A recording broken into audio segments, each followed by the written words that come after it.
નમસ્કાર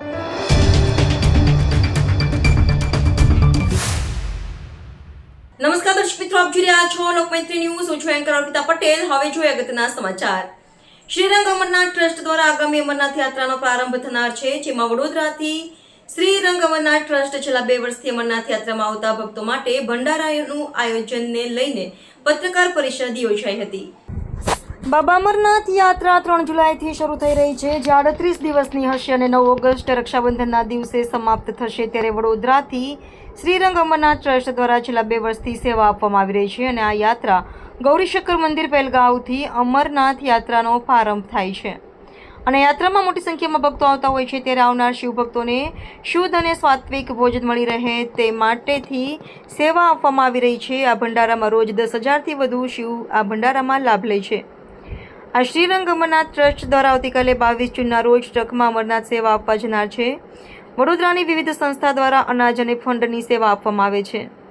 શ્રીરંગ અમરનાથ ટ્રસ્ટ દ્વારા આવતીકાલે 10થી વધુ સ્વયંસેવકો રવાના થનાર છે, જેમાં વડોદરાના સાધુ સંતોને વડોદરાના સાંસદ દ્વારા લીલી ઝંડી આપીને રવાના કરવામાં આવશે.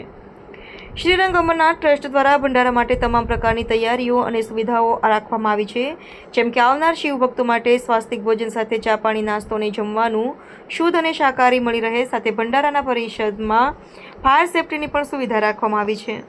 શ્રીરંગ અમરનાથ ટ્રસ્ટ દ્વારા ભંડારા દરમિયાન 4 કાઉન્ટર મૂકવામાં આવશે, જેથી ભક્તોને મુશ્કેલી ન પડે તે માટે અલાયદા વ્યવસ્થા કરવામાં આવશે. સાથે વડોદરાથી આવનાર શિવભક્તો માટે શ્રીરંગ અમરનાથ ટ્રસ્ટે ટોલ ફ્રી નંબર જાહેર કરવામાં આવ્યો છે 9328289328. આ નંબર પરથી વડોદરાથી આવનાર ભક્તોના પરિવારજનો, પરિવારના સભ્યો ક્યાં અને કેવી રીતે છે તેની સંપૂર્ણ માહિતી મળી રહેશે. Bureau report, Lokmaitri news, Vadodara. નમસ્કાર. હર હર મહાદેવ. અમરનાથ યાત્રા 2025 દરમિયાન આવનાર યાત્રીઓ તથા બધા હિન્દુ લોકોને અમે આહ્વાન કરીએ છીએ કે અમરનાથ યાત્રામાં આપ વિશાળ સંખ્યામાં જોડાઓ. વડોદરા ખાતેથી શ્રીરંગ અમરનાથ ટ્રસ્ટ જે વાઘોડિયા રોડ સ્થિત છે એ ત્યાં ભંડારાનું આયોજન કરવા જઈ રહ્યું છે. તો યાત્રામાં મોટી સંખ્યામાં આપ જોડાઈને અને આ યાત્રાને સફળ બનાવવામાં આપ શ્રી સહભાગી થાઓ. શું કહેશો, કેટલી તૈયારીઓ છે? અમારા તરફથી યાત્રીઓ માટે અમે બધી જ પ્રકારની સગવડો, એમને કોઈ પણ અગવડ ન થાય એવી પૂર્ણ કરીશું. સવારે ગુજરાતી ચા નાસ્તો, ગુજરાતી ભોજન, સવારના ચા નાસ્તા સિવાય સવાર સાંજ પૂર્ણપણે ગુજરાતી તથા નોર્થ ઇન્ડિયન જમવાની બધી જ વ્યવસ્થાઓ અમે ત્યાં કરેલી છે. પહેલગામમાં જે એટેક થયો ત્યારબાદ લાગે છે કે યાત્રિકો વધારે આવશે? એવી શક્યતા છે. ઘણા લોકો, આ બધા જ અંદાજા છે કે યાત્રા ઘટશે, પણ અમને પૂર્ણપણે વિશ્વાસ છે કે યાત્રા આ વર્ષે પણ વધશે જ. ઘટવાની શક્યતાઓ બહુ જ ઓછી છે. પહેલાં ઘણીવાર કેવું હોય છે કે હવે હમણાં પ્લેન ક્રેશ થયું તો લોકોની ભાવના એવી થાય કે પ્લેનમાં ન બેસવું. એવું પહેલગામમાં હુમલો થયો એને આજે 1.5 મહિનો થઈ ગયો છે. ધીરે ધીરે માનવોની, આપણા લોકોની એવી મગજમાંથી એ વસ્તુ નીકળી જશે અને હવે સરકારે પણ એના આગળ બહુ જ પગલાં લીધેલા છે. બીજું, પૂર્ણપણે સિક્યોર છે અમરનાથ યાત્રા. એટલે બધા યાત્રીઓ તથા હિન્દુ સંગઠનો, હિન્દુ લોકોને અમારું આહ્વાન છે કે મોટીમાં મોટા સંખ્યામાં આપ યાત્રામાં જોડાઓ. ત્યાંથી કોઈ સૂચન કેન્દ્ર સરકારમાંથી? કેન્દ્ર સરકાર દ્વારા કોઈ ખાસ સૂચન કરવામાં નથી આવ્યું. બધાને સેફટી અને સિક્યુરિટી માટે કન્ફર્મેશન આપવામાં આવ્યું છે કે ભાઈ તમારે સેફટી અને સિક્યુરિટી માટે કેન્દ્ર સરકાર તથા રાજ્ય સરકાર તત્પર છે અને ખડે પગે ઊભી છે.